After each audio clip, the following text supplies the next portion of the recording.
Pour l'association Contre-Feu, les buralistes seraient le cheval de Troie des entreprises de lobbying du tabac. Donc j'ai voulu aller interroger les principaux acteurs concernés, à savoir les buralistes. Je me suis donc rendu au bar tabac Le Fontenoy où j'ai pu interviewer Olivier, buraliste depuis quelques mois. Bonjour, est-ce que déjà vous pouvez vous présenter? Ça fait combien de temps que vous êtes buraliste? Alors, je suis buraliste depuis en fait 2 mois et demi. En fait, on a repris cette affaire il y a 2 mois. Donc, c'est dans un quartier qui nous plaît bien, à Oisem. Et pourquoi du coup ce changement de profession soudain? Ce changement est voulu parce qu'en fait, on voulait avoir un lieu de vie dans un quartier. Et c'est vrai qu'on est tombé sur le Fontenoy. On s'est dit qu'il y avait vraiment possibilité de pouvoir échanger avec les habitants du quartier parce que principalement les clients sont les habitués du quartier. Ouais, ils habitent à 50 mètres limite du bar. Donc, le but, c'est d'avoir vraiment des contacts avec eux réguliers. Et même on commence à connaître leur vie d'ailleurs. Donc c'est un peu un lieu de vie, le bar tabac, c'est ça pour vous? Tout à fait. Pour nous, c'est un lieu de vie parce que c'est vrai que moi qui suis pourtant un client de bar, je me rends compte que le bar tabac, son plus, c'est de pouvoir être un lieu de vie. On fait un peu de psychologie aussi parce que c'est vrai qu'on y parle de tout. Si on peut parler de politique, on peut parler de différents sujets. Mais c'est vraiment un lieu de vie, un lieu de quartier pour les habitants. Donc il y a 70 000 morts par an du tabac. Et est-ce que c'est quelque chose vous qui vous préoccupe quand vous vendez des cigarettes? Alors oui, en plus, vous parlez à un non-fumeur. Donc oui, moi, c'est quelque chose qui me préoccupe.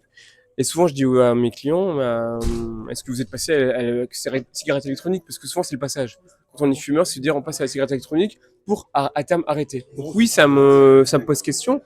Après, c'est sûr que je vais pas, quelqu'un va un paquet, je vais pas freiner sa consommation. Mais j'essaye oui, d'avoir un comportement de quelqu'un de dire, bah, s'il faut arrêter, il faut arrêter. Oui. Et ça n'a pas été un élément qui vous a un peu freiné dans le fait de devenir buraliste? Non, pas du tout, non, non, parce que après, chacun fait ce qu'il veut. C'est comme l'alcool, vous tenez un bar, moi aussi je suis vigilant vis-à-vis des clients. Le but c'est de boire, mais à boire à modérer. Donc je dirais que le côté modéré, il faut qu'on le laisse partout, sur les jeux, sur le tabac et également sur l'alcool.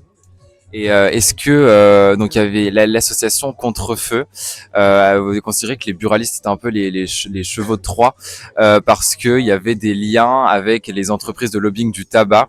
Est-ce que vous c'est quelque chose qui vous impacte les entreprises de lobbying? Alors, j'allais dire que tous les commerciaux des différentes clubs viennent nous voir en fait. Donc il y a pas, on fait pas plus de, comment dire, on n'a pas plus de liens avec un ou avec l'autre. C'est-à-dire qu'on les considère de la même manière.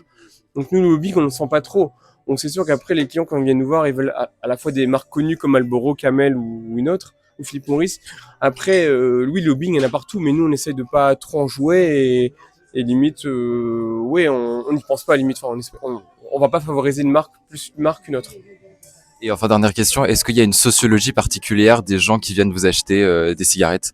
Sociologie. Est-ce qu'il y aurait des femmes, des hommes?